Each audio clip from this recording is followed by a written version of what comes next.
നമസ്കാരം, എല്ലാവർക്കും ടുട്ടോ competitive exam കോർണറിന്റെ പുതിയൊരു വീഡിയോയിലേക്ക് സ്വാഗതം. ഇന്നത്തെ വീഡിയോയിൽ നമ്മൾ 10 ക്വസ്റ്റ്യൻസ് ഡിസ്കസ് ചെയ്യാൻ പോകുന്നതാണ്. ജോഗ്രഫി റിലേറ്റഡ് ആണ്. ഡിഗ്രി ലെവൽ ആൾക്കാർക്ക് വേണ്ടിയിട്ടും KASകാർക്ക് വേണ്ടിയിട്ടാണ് പറയുന്നത്. ഈ ലെവലിലുള്ള ചോദ്യങ്ങൾ നമ്മുടെ പ്ലാറ്റ്ഫോമിൽ ഒരുപാട് സെറ്റ് ആയിട്ട് കൊടുത്തിട്ടുണ്ട്. താല്പര്യമുള്ളവർ താഴെ ഞാൻ ഡിസ്ക്രിപ്ഷൻ ബോക്സിൽ ഒരു നമ്പർ കൊടുത്തേക്കാം. മോക്ക് ടെസ്റ്റ് സീരീസും ബാക്കി മെറ്റീരിയൽസും വേണ്ടവർ അതിലേക്ക് ബന്ധപ്പെടുക. Question number 1. Consider the following statement with reference to the interior of the earth. എർത്തിന്റെ ഇന്റീരിയർ, എർത്തിന്റെ സ്ട്രക്ചർ സ്ഥിരം ചോദ്യമാണ്.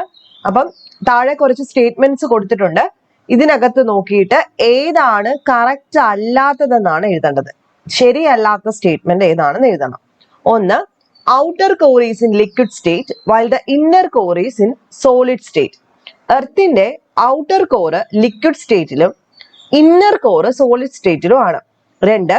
The crust and the uppermost part of the mantle are called lithosphere.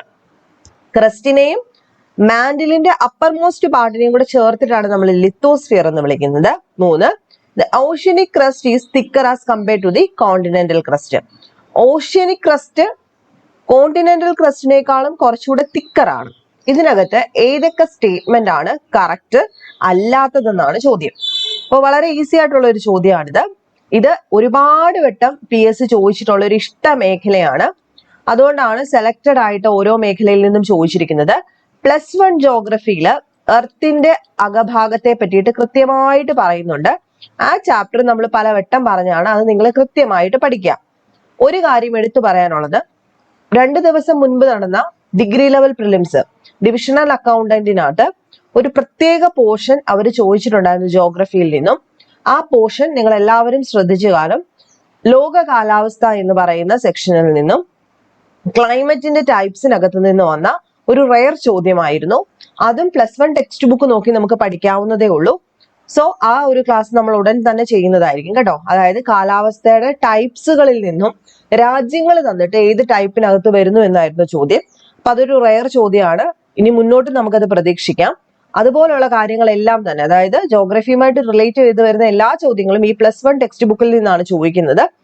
So കൃത്യമായിട്ട് ആ ഒരു ടെക്സ്റ്റ് ബുക്ക് പഠിച്ചിട്ട് പോവുക. സമയം ഇനിയുണ്ട്. അപ്പൊ ഇതിന്റെ ആൻസർ ഏതാണ്? തന്നിരിക്കുന്നതിനകത്ത് തെറ്റായിട്ടുള്ള സ്റ്റേറ്റ്മെന്റ് ഏതാണെന്ന് നോക്കിക്കേ. ഏതാണ് തെറ്റായിട്ടുള്ള statement?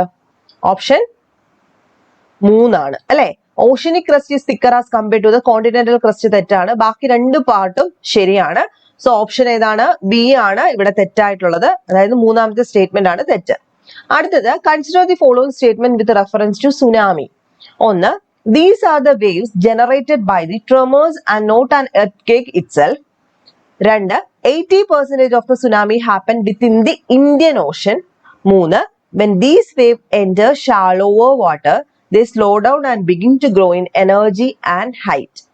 Which of the following statements given above is are correct? സുനാമിയെ പറ്റിയിട്ട് മുകളിൽ പറഞ്ഞിരിക്കുന്ന സ്റ്റേറ്റ്മെന്റ്സിൽ ഏതൊക്കെ സ്റ്റേറ്റ്മെന്റ്സ് ആണ് കറക്റ്റ് എന്നാണ് ചോദ്യം.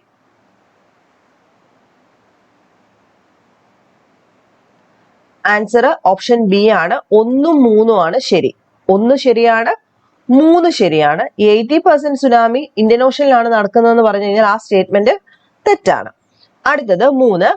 വിത്ത് reference to igneous rocks consider the following statement. Rock എന്ന് പറയുന്ന സെക്ഷനിൽ നിന്നാണ് വന്നിരിക്കുന്നത്. Extrusive igneous rocks are form when molten lava rapidly cool down on the surface of the earth.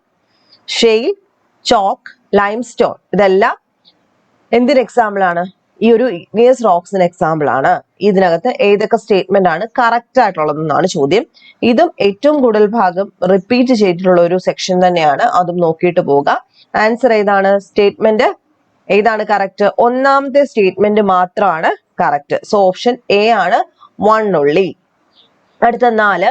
Consider the following statements with respect to the movement of the Indian plate. Plate ടെക്ടോണിക്സുമായിട്ട് ബന്ധപ്പെട്ടതാണ്. Indian പ്ലേറ്റിന്റെ മൂവ്മെന്റിനെ പറ്റിയിട്ട് നോക്കാം. Before subduction Tethys sea separated Indian island from the Asian continent. Deccan trap were form during the movement of the Indian plate toward the Asiatic plate. Select the correct option using given below. അതായത് ഏതാണ് correct ആയിട്ടുള്ളതെന്നാണ് ചോദ്യം. Before subduction Tethys sea separated Indian island from the Asian continent. 2. Deccan trap were form during the movement of Indian plate toward Asiatic plate. ഏതൊക്കെ statement ആണ് correct എന്നാണ് ചോദ്യം. ഏതൊക്കെയാണ്? 2 സ്റ്റേറ്റ്മെന്റുകളും കറക്റ്റ് ആണ്. അടുത്തത് 5.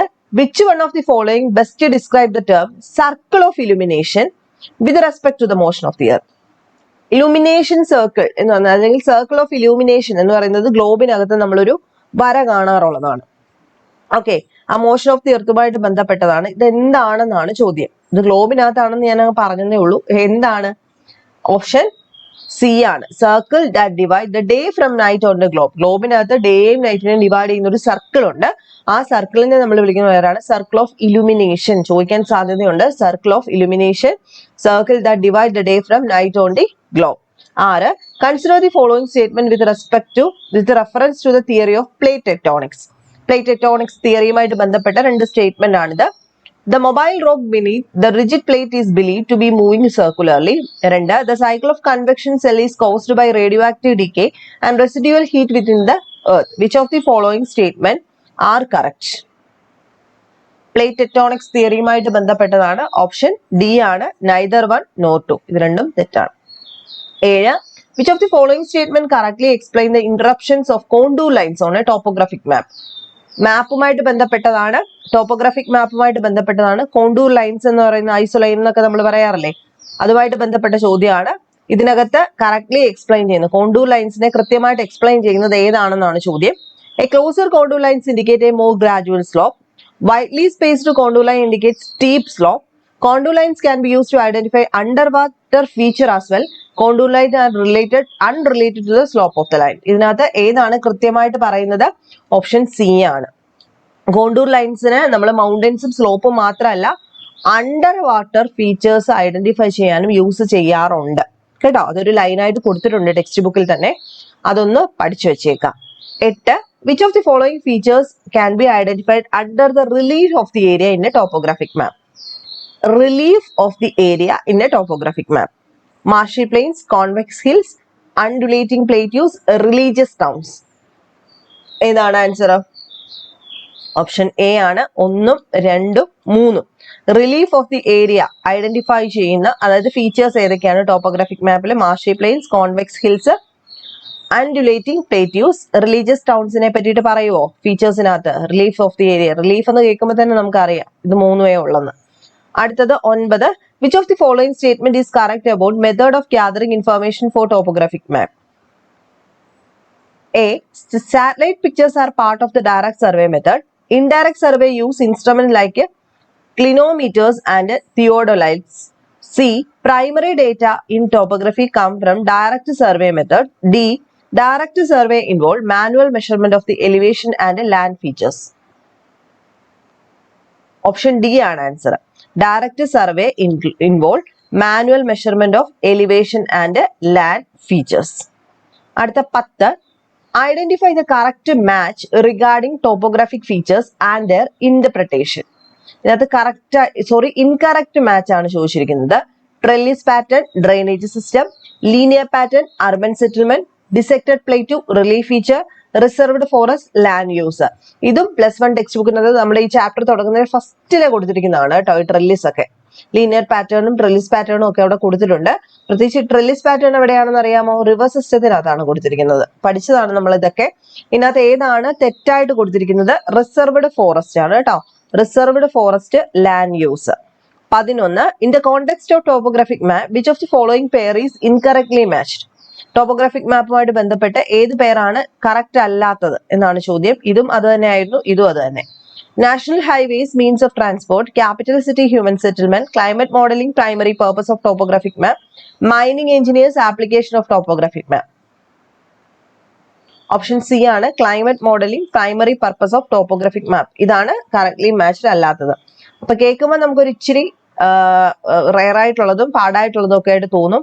ഇതെല്ലാം തന്നെ +1 ടെക്സ്റ്റ് ബുക്കിൽ ഉള്ളതാണ്.